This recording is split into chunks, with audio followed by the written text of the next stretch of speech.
நவராத்திரி 6ஆம் நாள் பிரசாதம். நான் கோதுமை ரவையில் இன்றைக்கி கேசரி பண்ண போகிறேன். 1 கப் அளவுக்கு நான் கோதுமை ரவை எடுத்திருக்கேன். இதுக்கு நான் ஒரு 5 கப்பு அளவுக்கு தண்ணி அளந்து விட்டுக்கலாம்.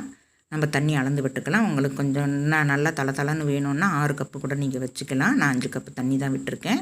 அது ஒரு அடுப்பில் சூடாகிட்டு இருக்கட்டும். இந்த பக்கம் நான் 2 டேபிள் ஸ்பூனு ஒரு வானலில் 2 டேபிள் ஸ்பூன் நெய் விட்டுருக்கேன். 2 டேபிள் ஸ்பூன் நெய் விட்டு நெய் கரைஞ்சி வந்ததும் நம்ம எடுத்து வச்சுருக்கிற கோதுமையை அதில் போட்டு நல்லா வறுத்துக்கலாம். அடுப்பு மீடியமாகவே வச்சு வறுத்துக்கோங்க. நல்லா பொரிஞ்சு வரணும். நெய் பத்தலை அப்படின்னா இன்னும் கொஞ்சம் நெய் கூட விட்டுக்கலாம். எனக்கு இந்த நெய்யே சரியாக இருக்குது, அதனால் நான் நெய் விட்டுக்கல. நல்லா பொரிஞ்சு வரட்டும். நல்லா பொரிஞ்சு வந்ததுக்கப்புறம் நம்ம கொதிக்கிற தண்ணி எடுத்து ஊற்றிடலாம். நம்ம கொதிக்கிற தண்ணி தான் விடணும், அப்போ தான் நமக்கு நல்லா வெந்து வரும். அடுப்பு மீடியமாக வச்சுட்டு நம்ம மூடி போட்டு விட்டுடலாம். கலந்து விட்டு அது நல்லா கொதித்து வந்ததுமே ஒரு 2 நிமிஷத்துக்குள்ளே நல்லா கொதித்து வந்துடும். அந்த கொதி எடுத்ததுமே நம்ம இது கூட ஒரு கப் அளவுக்கு நம்ம சர்க்கரை, நான் சர்க்கரை போட்டுக்கிறேன். உங்களுக்கு சர்க்கரை அரை கப்பு கூட போட்டுக்கலாம். அரை கப்பு போட்டிங்க அப்படின்னா ஒரு 1.5 கப் அளவுக்கு நம்ம வெல்லம் போட்டுக்கணும். நான் 1 கப்பு சர்க்கரையும் 1 கப்பு வெல்லமும் போட்டுக்கிறேன். சர்க்கரையும் மட்டும் ஃபஸ்ட்டு போட்டு நல்லா கலந்து விட்டுக்கலாம். கலந்து விட்டுட்டு மூடி விட்டுடலாம். மூடி விட்டதுக்கப்புறம் அது ஒரு நிமிஷம் கழித்து மறுபடியும் ஓப்பன் பண்ணி பார்த்தோம் அப்படின்னா அதுவும் நல்லா வெந்திருக்கும். சர்க்கரையிலையும் நல்லா வெந்திருக்கும். இப்போ ஓப்பன் பண்ணி பார்த்தோம்னா நல்லா வெந்திருக்குது பாருங்கள். அடி பிடிக்காமல் இருக்கணும். அதனால் நம்ம அடிக்கடி கூட நம்ம கலந்து விட்டுக்கலாம். இப்போ நான் வெல்லம் போட்டுக்கிறேன் 1 கப்பு. அதே கப்பாலேயே நான் 1 கப்பு நான் வெல்லம் போட்டுக்கிறேன்.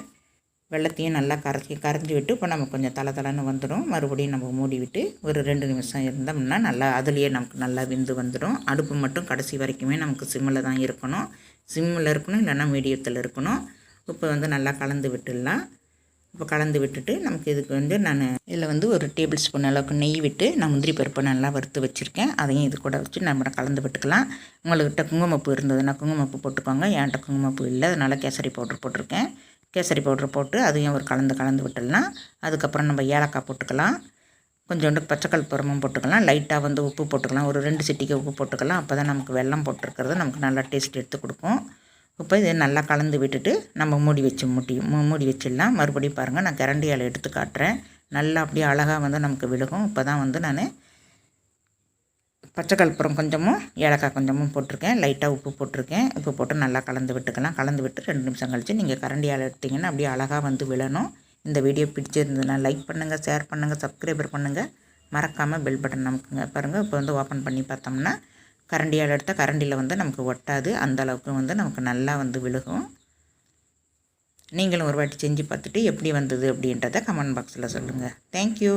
அனைவருக்கும் 6ஆம் நாள் நவராத்திரி வாழ்த்துக்கள்.